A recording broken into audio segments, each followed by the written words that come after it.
What is up, YouTube? My name is Evan, and this is Forgotten Fridays, and today we're going to look at a card that is much forgotten, and that is Malamar. Now, there are two Malamars in X and Y alone, but this is the Mental Trash Malamar. It's got 100 HP, a 1 energy retreat, weakness to fighting, and a psychic resistance. Not too unexpected there, and a little disappointing on the HP maybe, albeit that the retreat is manageable. But the main reason he's going to be in our deck today is because of his Mental Trash attack, which for 1 dark energy makes your opponent flip 4 coins, and for each tails they have to discard a card from their hand, which means we're talking about a control deck here. His other attack is worthy of mention too, though, because it's 1 dark energy and 2 colorless, meaning that the 1 dark we had before just needs a double colorless energy to get up to the second attack. He deals 30 damage, and he gets a coin toss chance of either sleep or confusion. He's going to get one or the other depending on whether you get heads or tails, which is pretty cool. That means we're going to be afflicting our opponents with status conditions left and right, as well as destroying their hand. And that's kind of the point of this deck, is to showcase this card. This isn't going to be necessarily the most hyper-competitive deck, but you know what? It's not always about being competitive. Sometimes it's about, still being able to win, but also having fun by winning in unusual ways. And that's what this Malamar is about. We've opted for 4 copies of Inkay, of course, to support our 4 Malamars, and we've gone for the 60 HP Inkay, which can also guaranteed induce confusion, which allows it to evolve on the next turn with its upside down evolution. So this guy's the obvious pick among Inkays.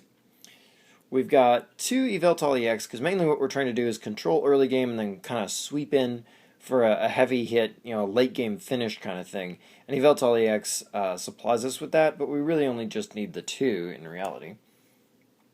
We've got 1 copy of Darkrai EX while we can still use him.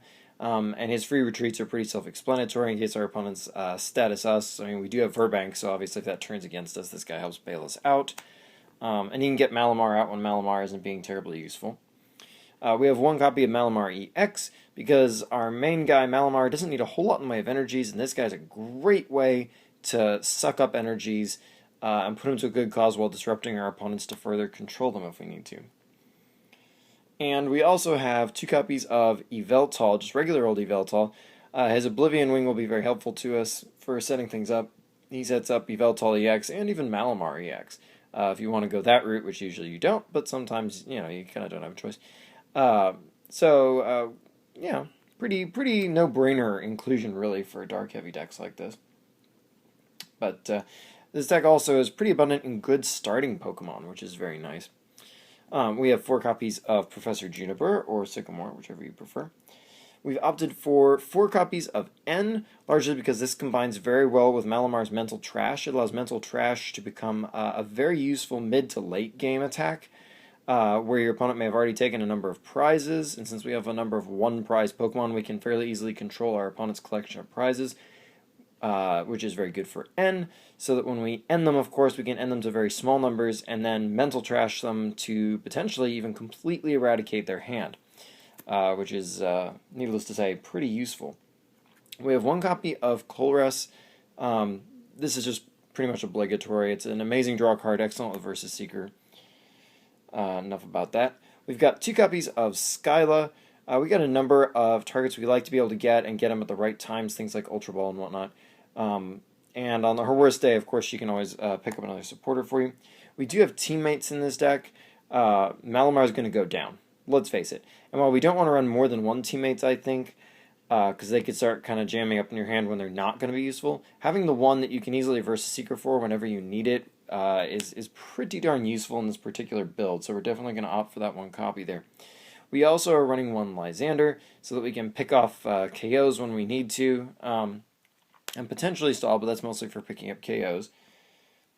And as far as items go, we are opting for 2 red cards. Obviously, red card forces our opponent down to 4 cards, which is the number of coins your opponent's going to be tossing for Mental Trash, which is nice. But it's also just a fun disruption card. We're not hitting it too heavily because N is really doing the majority of the heavy lifting for combining with Mental Trash. And obviously, as your opponent gets fewer and fewer in prizes, or they play their hand out, red card isn't always going to be the best choice. But this is probably one of the few times I'm going to opt for red card right now, with the environment the way it is anyway. We're running 4 copies of Hypnotoxic Laser because we're not dealing a lot of damage, so this gives us an outlet to damage. And it's also going to give us a little bit more sleep disruption, not that we really need that, but it does give us a minor chance of inflicting some sleep disruption too. But it's mainly here for the poison to rack up a little bit of damage and put pressure on our opponents to potentially do a lot of retreating and burning of energies and whatnot, potentially. We've opted for 3 Verbank City Gyms. It's not super crucial that we have it, so we're not going to 4, but it's pretty darn useful. It really, like I say, it puts on pressure with our hypnotoxic lasers. It forces our opponents to make a lot of plays that are going to be suboptimal, and we're already limiting their resources in their hand. So we're really putting them, we're trying to put the screws on them. We've opted for 3 Ultra Balls. We got a number of 1-ofs, and this also helps us make sure our Malamar gets off very quickly and efficiently. And we don't mind discarding Dark Energies so much because we do have the 2 Eveltals. Our ace spec is going to be Dowsing Machine, largely because there are just so many items that we'd really like to be able to pick up and reuse again at the right juncture. That we really do just want to run this over Computer Search. You could probably run Computer Search and be perfectly happy for the rest of your life, but I'm opting for Dowsing Machine here, and it is in a way kind of like an extra Versus Seeker if it really needs to be.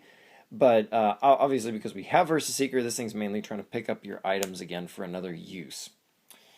Speaking of Versus Seeker, we have opted for 3 Versus Seekers to complement our 13 supporters, if I'm thinking right off the top of my head. I believe it's 13. And this helps us, of course, pinpoint the specific ones we need for the situation, be it Skyla, Colress, Lysander, teammates. Speaking of Skyla targets, we do have 1 Professor's Letter just to make sure we get those dark energies, and this can, of course, be useful with Malamar EX if all else fails, but, of course, it gets off your regular attacks, too. We are running 1 Energy Search because with the Eveltal EX running around, this is always a nice option to make sure we can get our attacks off. And we also have 2 copies of Switch.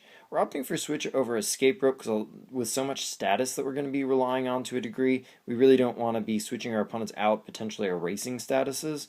So this is more for us controlling our Pokemon than necessarily getting rid of our opponent's active Pokemon. And that brings us to our energy. We have 4 double colorless energies because Eveltal EX, Malamar EX, and regular Malamar all really enjoy this card and benefit from it quite a bit, so there's no reason we wouldn't be running it. And then we're running a total complement of 9 dark energies, just to make sure, of course, that all our attacks go off. 9 should be enough. Really, that's all we need. And there you have it. That is Malamar and his very heavy disruption deck, his mental trash talking Malamar, whatever you want to call it. The names are abundant here. And until next time, like, comment, subscribe, and check out my channel for more Pokemon content.